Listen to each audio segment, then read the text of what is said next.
Good morning mga kabato. Magandang umaga.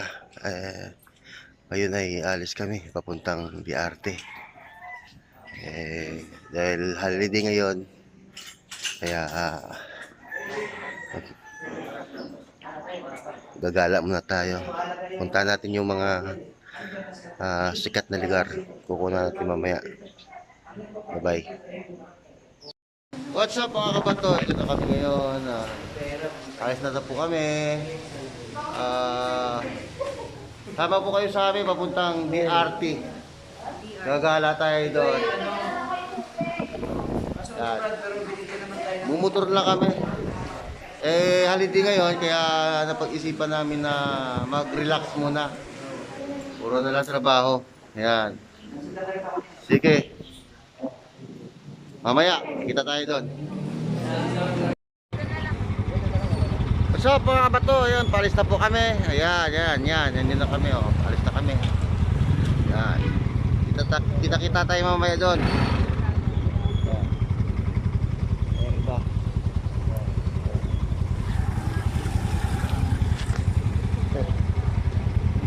Mamaya, una natin mga dadaanan natin.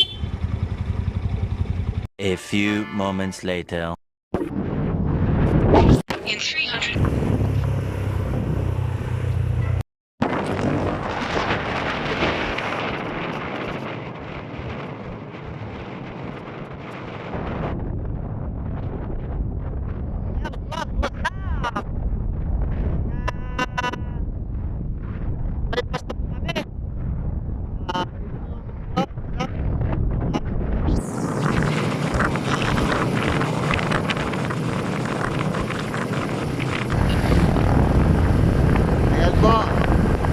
Medyo sinang-ayunan tayo ng panahon dahil uminit na.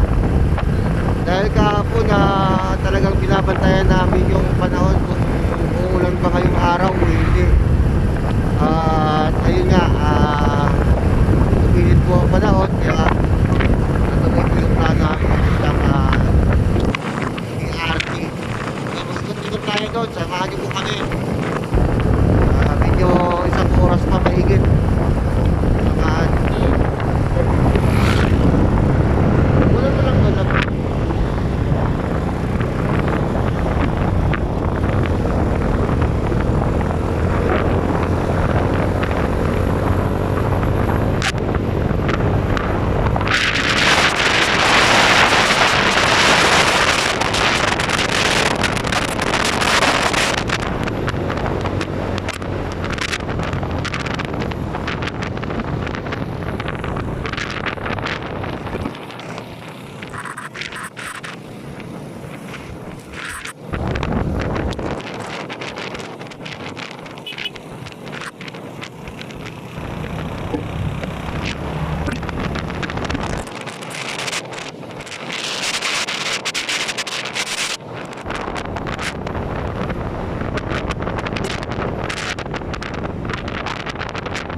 Mamaya naman yung voice lang tingnan mo. Tama na yung video.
Ayun na.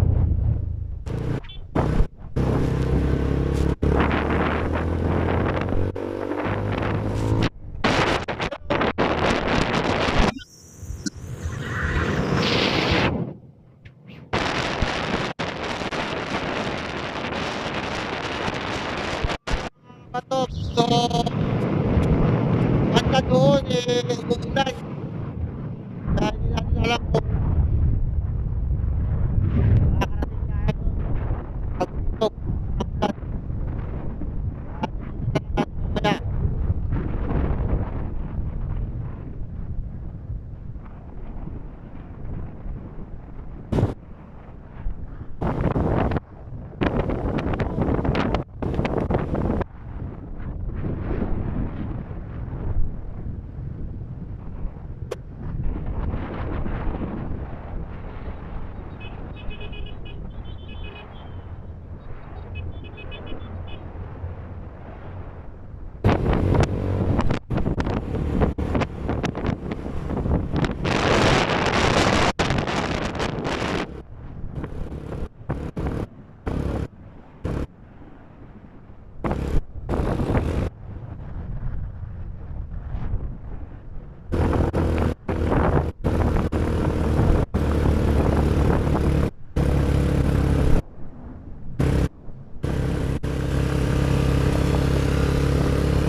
Medyo lumiwanag po dito. Ayan.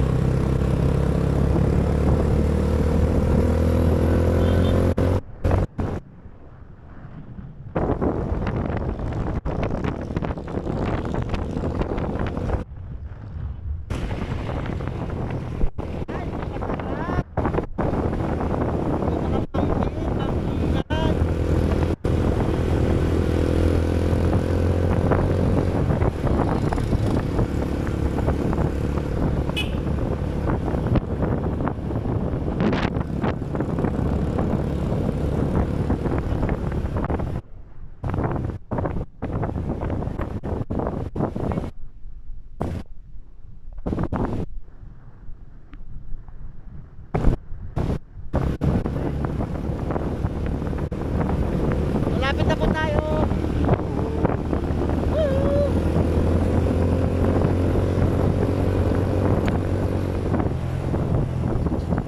Marami tayong mga nakasalubong ng mga riders galing na po dito mga kabato. Pauwi na sila. Pala.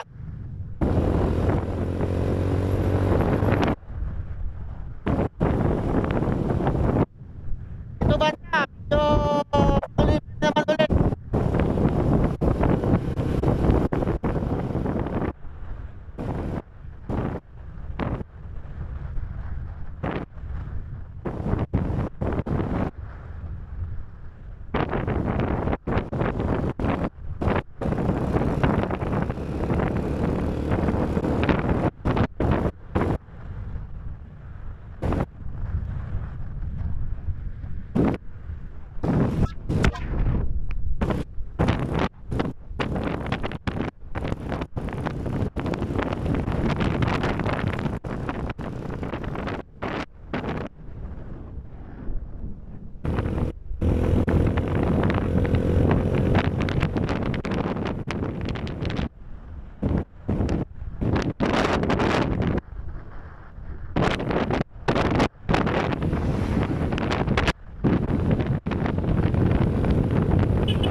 na tumatabi at kumain. Yan. CR! CR! CR! CR! CR! CR po, CR. So ayun mga kabatuhan, dito na po kami ngayon sa DRT. Ayan. Ito yung makikita nating view na doon dito sa taas. Check natin ha. Ayan. Overlooking po yun. Andun po yung bahay ng kakilala namin. Kaya dito pwesto nila dito kasi lupa nila to. Daan nila lahat. Ayan. Kasi overlooking. Ayan. Salamat at mainit-init na dito ngayon. Ayan, maganda ng panahon. Kaya yun kung makikita natin dito, yun ang yan, nasira bagyo. Nasira po ng bagyo yan. Tumbahan ng mga, pero yung 13 falls na pumuntahan sana namin doon is sarado din. Hindi rin sila, lahat po ng mga falls po ay sinarado ng mga nasasakupan po dito sa DRT. So hindi po pinapayagan ng mga tao na makapasok po sa falls dahil po ang tubig napaka dumi, kulay ano siya, kulay Milo, ganun karumi. Kaya isang araw daw ay may natrap daw dito isang tao sa may falls, kaya ni-rescue. So nangyayari ngayon, dito muna kami sa mga overlooking magkukuha. Yan.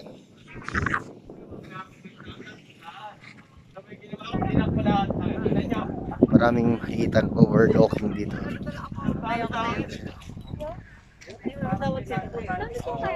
Ha? Tuloy. Yung ano niya, yung Nakita mo yan doon. Mga bahay ibon. Nakalimutan ko pala yung paano ka pala mahal yun. Yung taas, mga tao doon.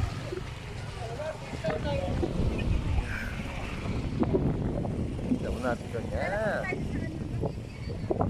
Sila. Yan. Waiting. Picture. Yan.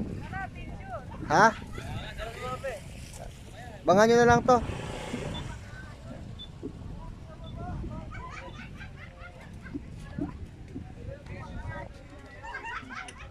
Yan, doon pa sa taas, meron pa sa taas. Yan.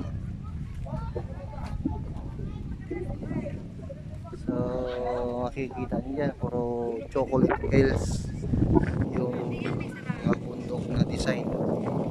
Yan, hindi lang sa Bohol po may chocolate hills, dito rin po sa Bulacan. Meron po dito.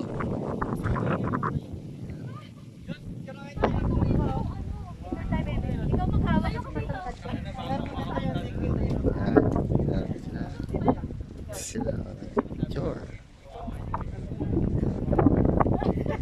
Medyo malabo. Yun. So muna tayo. Balik tayo sa pwesto. Medyo kilimlim na naman, umuulan, umambon. So mamaya tingnan natin anong pang pwedeng kuhanan natin ng mga overlooking. So ay kasi dito lang napunta para matanaw namin yung mga nangyari na isang araw sa Baguio po. Ang daming napuno na ayun. So, po, marami pong nagtumbahan ng mga saging, buko, ay mga buko, dami.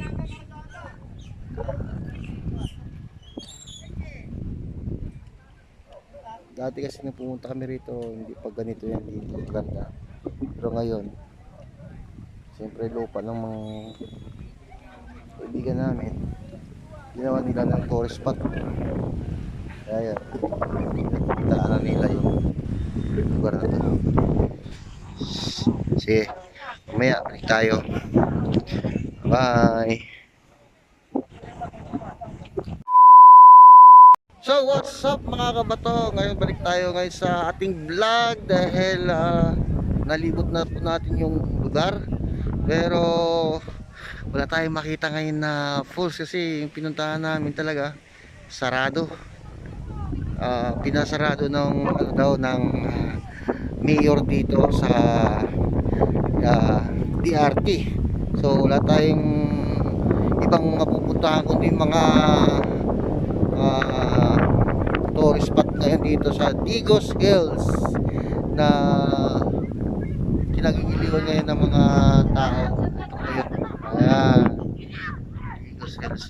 Dati kasi ano, napuntahan na po namin dito. Hindi pa to kagaano sa kalinis. Talagang sukal na sukal talaga to sa mga gubat talaga. Gubat na gubat talaga to dati. Ayun po, talagang pagbalik namin talagang malinis na at maraming pasyalan, picturan. Kaya ayun po, sarap ng hangin. Meron na rin po sila ditong tinayo na mga kubo-kubo na pwede kayong mag-overnight. Yan po. Pero sabi daw, meron daw silang mga itatayo pang mga overnight na pwede nilang gawin pa. Kaya nagputol sila ngayon ng mga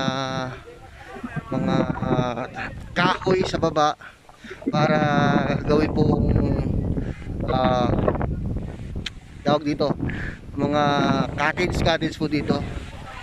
Talagang pinagkitaan na po nila ito. Mayari kasi dito kaibigan ng ilas ko.